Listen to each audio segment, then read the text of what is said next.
Welcome to another Rudder web design tutorial. We are going to look at how to connect to a database in this tutorial using PHP and MySQL. So the first thing we need to do is to connect to the server, then we can create a database. You can either copy and paste these chunks of code or download the source files here on the web page. Now let's create a folder on the desktop. I am going to call this Connect, but this will be your root folder. Inside this we will create another folder called Scripts where we will store the connection to the database. So let's connect to the server and create the database first. So load your code editor and start a new PHP file. We will start by removing all this text as we don't need it. And let's save this as create_database.php, remembering to save it in the Scripts folder.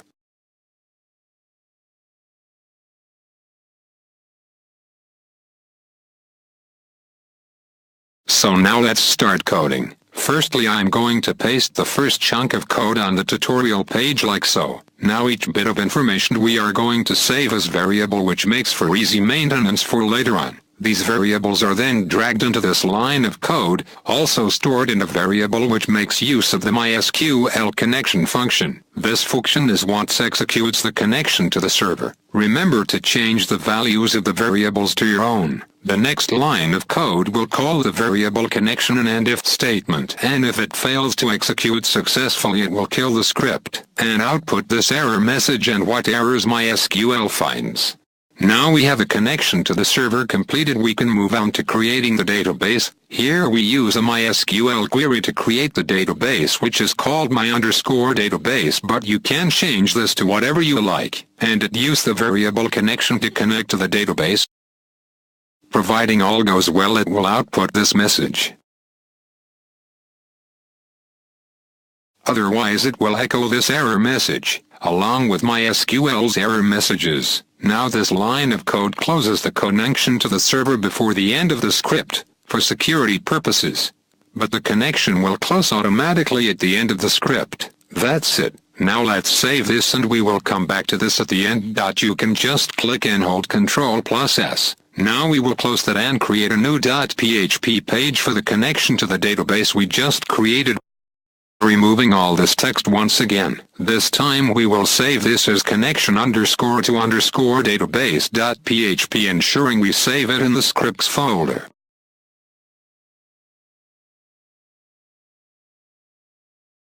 If you are following this on the website too, we are now on step 2, and I will paste the first piece of code from that step, so we will be using the same variables from the last file, create_database.php, but with the addition to the database name, which you specified earlier. I also forgot to mention that the server name will be localhost for 99% of you, but you can always contact your host provider if you are unable to connect and they will let you know your details. With that said, we can now connect to our database we just created. The @ symbol is used in front of the functions for one reason: to suppress any error messages, allowing you to create your own.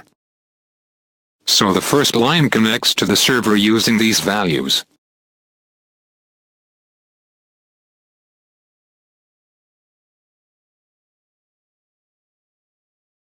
Whilst the second selects and connects to the database you have specified.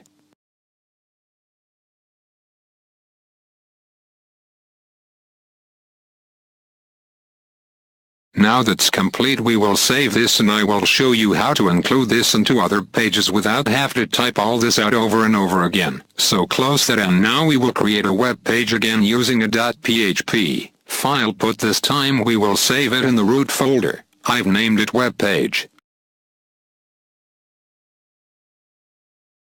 So let's leave these meta tags here and use the include once function to fetch the script we just wrote. I'm going to paste the code at the top, allowing us to access the database anywhere else on the page. And I'm just going to quickly save this, as that's all the code we are going to write in this tutorial. But just to show you locate the file correctly, in Dreamweaver a tab next to source code will appear where you can view and edit the included file. Now you can add your MySQL code or queries anywhere below the include once code. Then all that's left to do is to execute the create_database.php. You do this by uploading it to your server, for example FTP, and then type out the URL for it in a browser like so.